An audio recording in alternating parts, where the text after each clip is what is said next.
Hello, okay, I'm gonna get started.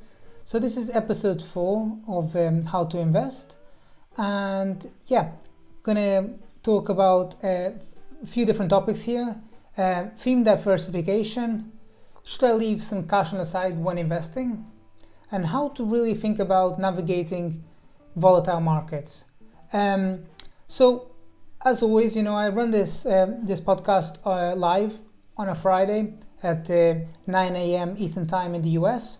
The idea of the podcast is that you would type some questions up, things that you want to know about investing, and something maybe you kind of one of my stock picks, you just want a bit more detail, or it's really an idea to kind of connect up with you and just to help you out, think about investing. Hello, Taylor.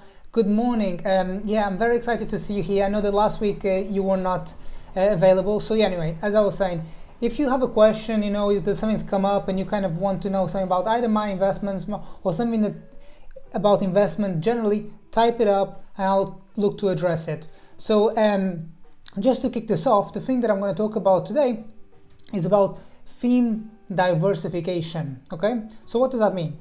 So let's say you're investing and the typical themes that people think about is either something would be a growth stock or a value stock. So these are the two kind of general brackets that people would think about, and you often hear people say, oh, there's a value rotation, and growth investors panic at that moment in time and value is back in favor. If you want to look back to, let's say, 2020, around April into May, that was a value rotation, and you could see that the kind of quote-unquote junk stocks rallied really strongly.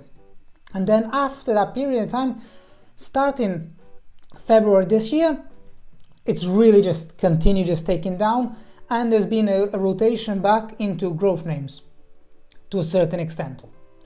Now, when you talk about theme diversification, it's kind of digging in a little bit further. So for example, one theme could be cybersecurity. Cybersecurity is something that's doing quite well at the moment in time.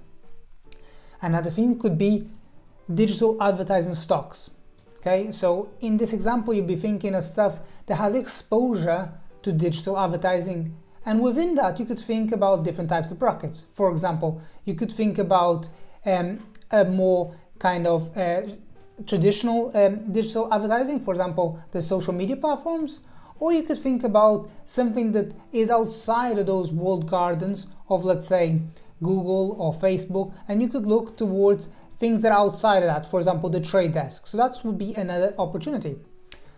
Another side could be, for example, looking into businesses that are in fintech, for instance. So certain times you're going to be investing in a sector, in a space, and the business is doing quite well. The whole sector is performing quite strongly. You're having solid revenue growth rates, you have expanding margins, you have not very expensive stocks, but some uncertainty overhangs that sector, and it might not be entirely justified. So you don't want to have too much concentration, too much exposure in your portfolio to just one theme. It's important to have exposure to different ideas within your portfolio. So for example, depending on the type of investor you are, so the way that I think about it is that I like to have approximately 15 stocks, more or less.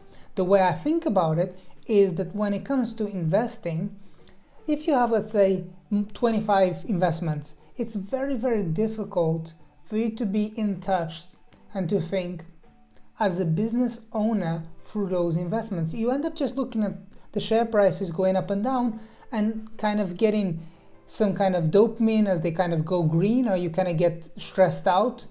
I think my internet's fallen. Okay, back up.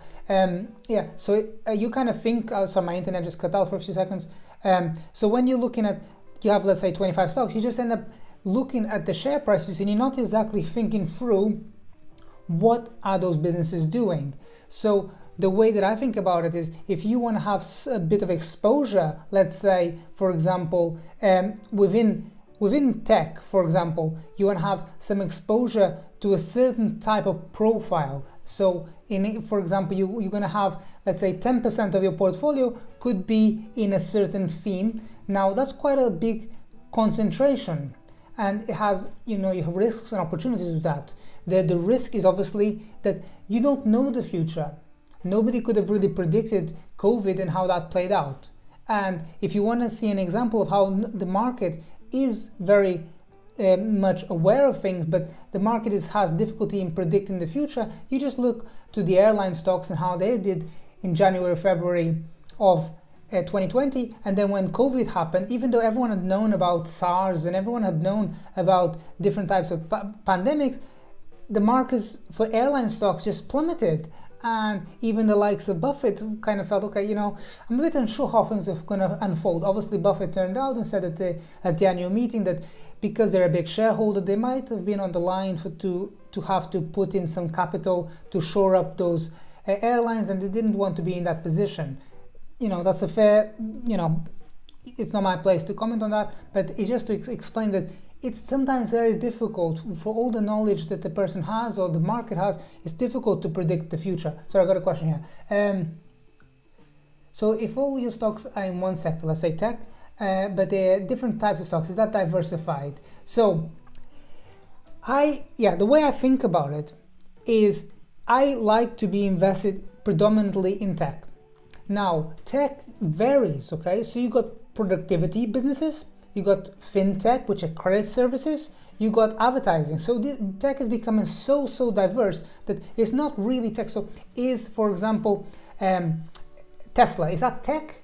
Well, yes, kind of, but it's a very capital intensive tech. You look at the other side of the equation is Microsoft tech. So within tech, it's kind of like, it's quite broad, and over time you see these guys like David Ihorn, you can say whatever you want about David Ihorn, and he says, since 2014 we've been saying that tech is overvalued.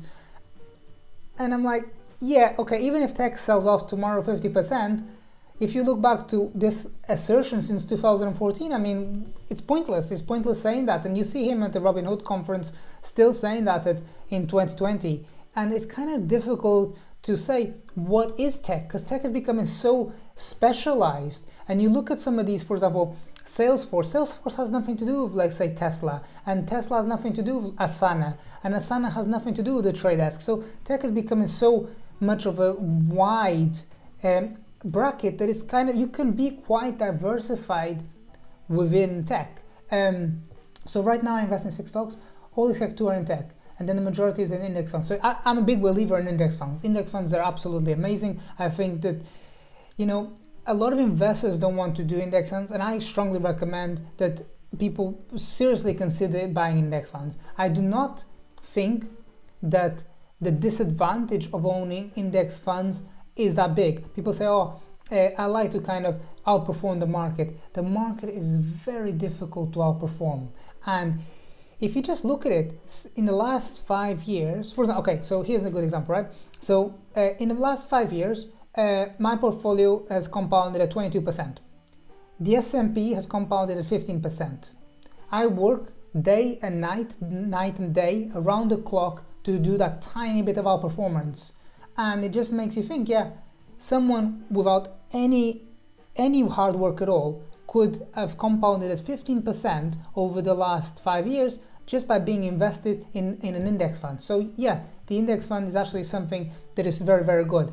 Now, personally, I know that, for example, basic materials have done quite well in the last 8-9 months, particularly as there's been a lot of restrictions in terms of just on the back of COVID, there's been a lot of the supply has been cut out a lot. So it has been a very good idea to kind of invest in this space. And there is the argument to be had that for so many years there's been an underinvestment in stuff like basic materials, that it's going to be now a case of things that run so streamlined that everything that could have been cut out, all the excess fat that could be cut out of those businesses has been cut out. And now it's kind of a survival of the fittest, where people, the balance sheets have been slightly over leveraged. They're not going to be able to survive for that much longer.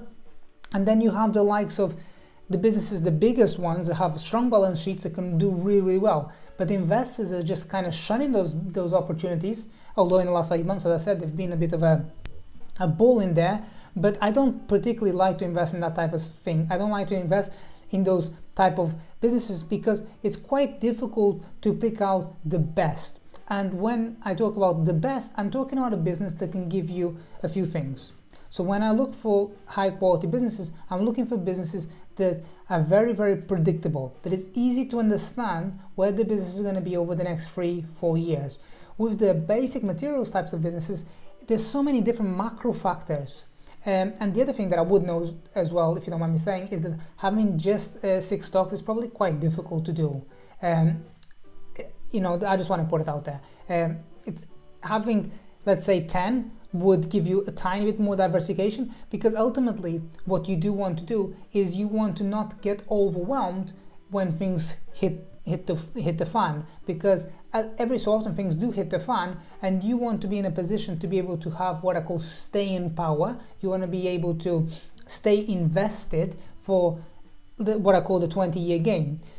So you having just, let's say, less than 10 positions, it's going to be very difficult, because when one position is doing really, really badly, you become in a spirit of uncertainty. Like, do I double down? Do I exit a position? It's very difficult, and it kind of, even if you're like a very solid, with strong temperament type of investor, it's quite difficult when you have so few positions. So I'll just continue about, I'll press on with my topic here, so about talking about whether we should have cash on the side. But if anyone wants to jump in and ask a few questions, I can see there are a few people on the stream. So if you want, just get involved and ask a couple of questions, and I'm happy to kind of try and address them as I go. So one question that I have is, should I leave cash on the side? And I hear from people that there's going to be a massive sell-off coming in the next several, etc.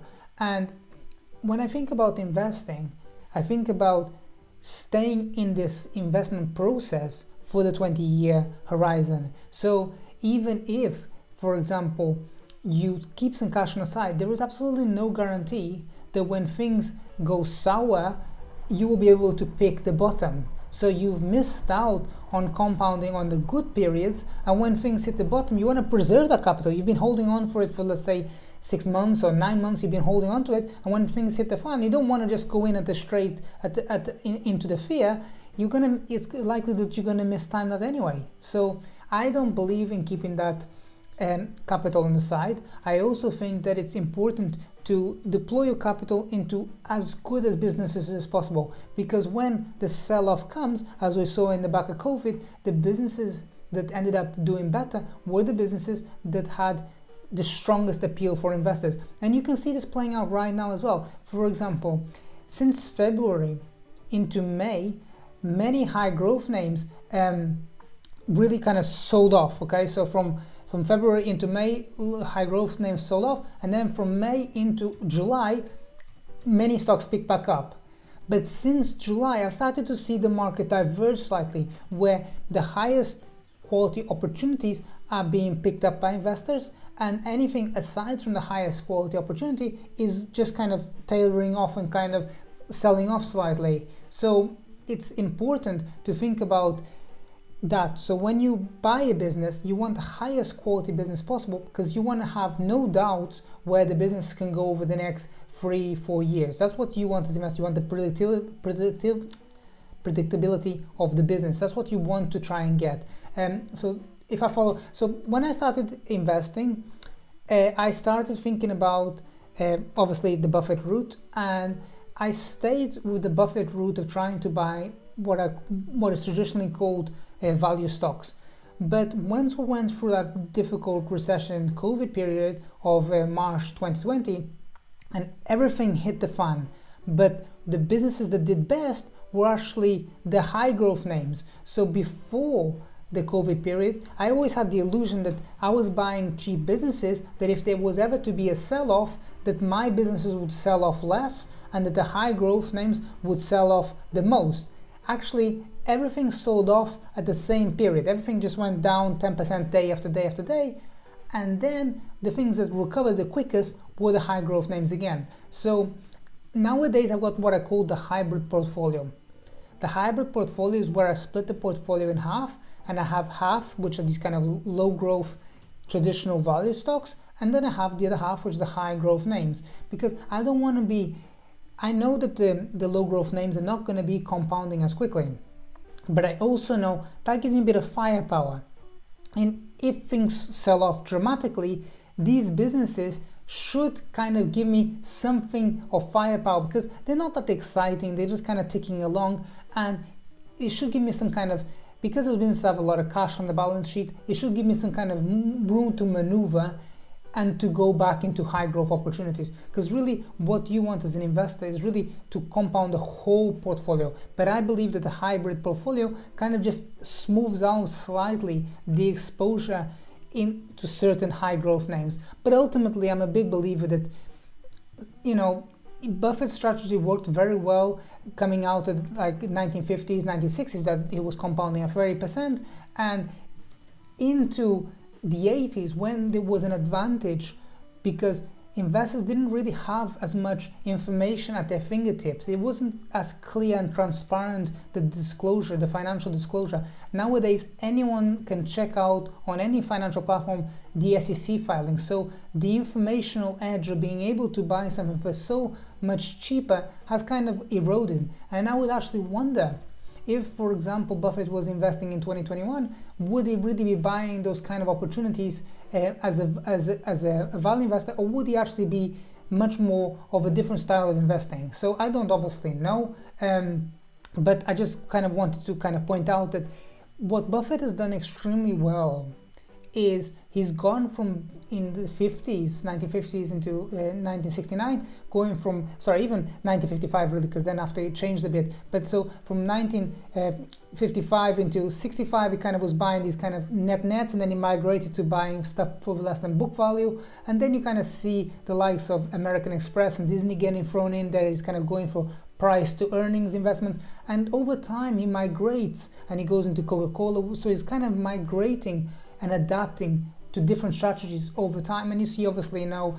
in 2019 how it goes into Apple. So there's a migration, and you have to adapt, and it's quite difficult to copy something that had worked out for an investor in the past. You know, you have to be able to think independently, and for too long I was kind of caught up and just copying the template. And it's only when I've kind of went through a really difficult period in the COVID period that I was able to really learn, because you don't really learn anything about investing until you've gone for a dramatic sell-off. It's only when you take a massive loss that you actually learn anything in investing, because when you're winning and when you kind of make an investment and it works out favorably, you're not really learning much. So when you say firepower, you mean, yeah, so the most difficult thing when it comes to investing is to sell out something that is cheap to buy something even cheaper, because you bought something and it sells off a little bit and it feels like something's taken from you. So if you read about Daniel Kahneman, you will see that loss avoidance is something that really hurts people. So if you lose something's taken from you, it really kind of triggers you and impairs you. So the professional investor, the ability to take something that's sold off and taken from them to buy something that's even materially cheaper, is what distinguishes the professional investor from the amateur. So when I talk about firepower, I understand that those lower growth businesses are not going to do as well over a period of time, but it will give me extra capital that I can deploy. I call them bullets. I don't know why in the portfolio I've got bullets, positions, it doesn't matter. But yeah, so the firepower that I refer is positions that are used to trade into a higher quality business. That's what you really want to do. Every so often you want to be positioning yourself so that you're buying higher quality businesses at below intrinsic value. So this is really what you kind of want to try and do as an investor. So if anyone wants to kind of ask any more questions, I mean, feel free, either Taylor or anyone else, kind of to get involved and ask a few questions. I see that there's a few people on the call. I'm not gonna We're only going to be around for another 5 minutes or so, but if you want to kind of ask your questions, please do feel free to ask your questions. So the other thing that I wanted to talk about, I don't know if you've seen of late that the markets have become kind of a bit edgy and stuff, and it's very easy to kind of instill fear in your strategy. And what I always say to people when it comes to investing, try to not to time the market, try to on this first day of each month when the salary comes in, deploy that capital to your portfolio. So you're not timing it whether you feel that the market is going to do well or the market has done badly, so you're buying the dip. Try to remove as much of the emotions in investing as possible. Try as much as possible to make this automatic, so that when it comes to investing, you're not really having to doubt yourself. You've developed a process of investing that you do it through repetition. And another thing that I think is very useful, and I always say to people, is whenever you make an investment, do try to write down 2 or 3 bullet points of why you've made the investment in the first place, and one of those bullet points should include a valuation. So write 3 bullet points of why you've made the investment, include the valuation, because when things hit the fan, go back and read those 3 bullet points, have it accessible, put it on Google Cloud or something like that, have it accessible at any point so that you can go in and check out why you bought the stock in the first place. Because when the market sells off, you don't want to be kind of going like what's it called, in the fog of the bear, or in the fog of the bear. Basically, it's a quote from I don't even remember the book now. It's 100 to 1, the book, holding the stocks for the long run, where it talks about when stocks sell off materially, you don't want to be disorientated. So if you have 3 bullet points of why you bought the investment in the first place, you're going to be in a position to really to reassess your thesis, because most of the time the correct action to do is actually not to do anything. What are your stocks? Do you have any thoughts on the trade desk? So I like the trade desk. I think that the trade desk is a very good investment. There was an opportunity to have bought it about 6 months ago when it sold off dramatically 2 quarters back to back. It's a great investment, but it's priced at approximately 23 times next year's revenues, and it's suspected to grow at approximately 35%. So that's okay, but I think that I would typically try and work a little bit harder to try and kind of find something slightly more mispriced. Typically, a rule of thumb that I use when investing is that I like to see that the multiple that I'm paying is half of the growth rate. So for example, let's say that when the trade desk is suspected to grow at 30% and you're paying it approximately 15 times next year's revenues, that is a compelling investment that provides you a little bit of a margin of safety. When the trade desk is kind of the valuation that you're paying, the multiple that you're paying is kind of close to the growth rate, it doesn't leave you too much upside. I know that, for example, that talking about these kind of things of like upside doesn't really matter too much when you look at the share price has done, let's say, 2000% since IPO. You look back and say, oh, it's done this much, or continue. But it's important to think, you as the investor, when you make an investment, it is important to buy more of a good thing, but it's also important to be quite prudent and think through and say, what is my likely upside from this price point? So some of the stocks that I do own, I know this stock very well, the trade desk, because I always compare and contrast to Fubo. Fubo is an investment that I like very much, people don't really like.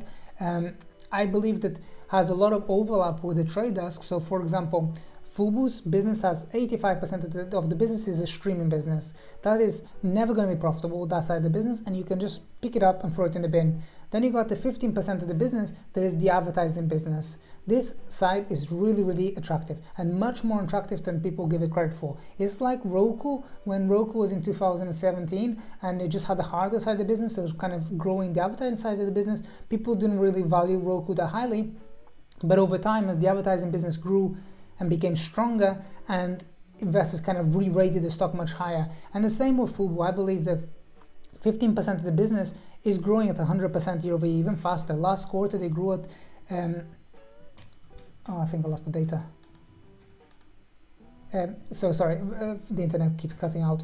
So last quarter, Fubu's advertising side was up 283% year over year. So you're getting a very targeted niche demographic. That's what advertisers want. Advertisers have no other platform that they can really look and say, okay, if I want to target 18 to 54-year-old males, where can I go? There's no other platform that's that niche oriented. If you look at, for example, on the other side of the equation, like Pinterest is a female audience. So if you look at Snapchat, it's like 14 to 30-year-olds, 90% demographic. So that's why Snapchat is so valuable, because you get a demographic. And any time that you can get a very tailored demographic, advertisers are willing to really pay a lot for it, and then you get in a very high RPU, average revenue per user. And if you compare the average revenue per user for Fubu versus Roku, you can see that Fubu is actually growing much faster than Roku. And then you're left with the third side of Fubu, which is the betting side of the business, and that is still unknown. But if you go on, let's say, on the Apple Store and you type in Fubu Sportsbook, you can see that the people have already started downloading the betting app. So they're really going to start getting into speed in Q4 21, and you're not going to find out the results of that until next February. So you're going to still have to hold out a little bit longer. But I just wanted to make the case that you get it, when people look at Fubu today, you can only see how Fubu has done, and it's difficult to imagine what Fubu will do. So I think so here's the thing, right? So when it comes to investing, the question is about that Fubu is not profitable. So when it comes to investing, what you're trying to get is the perception, or you're trying to get an idea of where the free cash flow can be over the next 5-8 years out. So you're trying to make an assumption. That's the multiple that you're paying, either with the trade desk or anything else. It's the assumption of what the free cash flow will be. I'll give you another example, just not about Fubu. Let's talk about Netflix. So Netflix practically doesn't make any free cash flow, but you're getting a very sticky household paying you per month $17 or whatever, $14 or now. So it's a very, very sticky business. And what you as the investor are paying is for what the free cash flow will be. So Netflix is about approximately 200 billion market cap, and it practically doesn't make much free cash flow. And you got some smaller cap businesses that are priced at approximately 10 billion, and they already make ample free cash flow, but it's not growing that much. So what you're trying to, when you look at Fubu or the trade desk, or anytime that you're buying a stock, you're making an evaluation of where the free cash flow can be. That's really what drives the businesses forward. Like you can look at Amazon's, for example, Amazon's letter from Jeff Bezos, and you can look at him. That's, or you look at Buffett's letters. You can see that's really what you're trying to get. You kind of get a feeling of what the earning power can be, what the free cash flow can be once the business has used all the money it can use to grow its opportunity.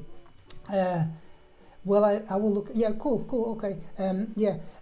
So I mean, I've only got a couple more minutes. I would love to hear some more questions. If anyone has any more questions, I'm really kind of happy that you guys were able to join me today. I see there's a few people on the call. I'd love to kind of see what other things people will be interested to talk about.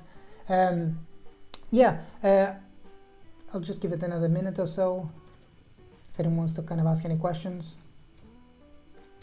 Yeah, so anyway, I'm very excited that you guys were able to join me, and yeah, I would like to see you next time. Okay, see you next time. Bye-bye.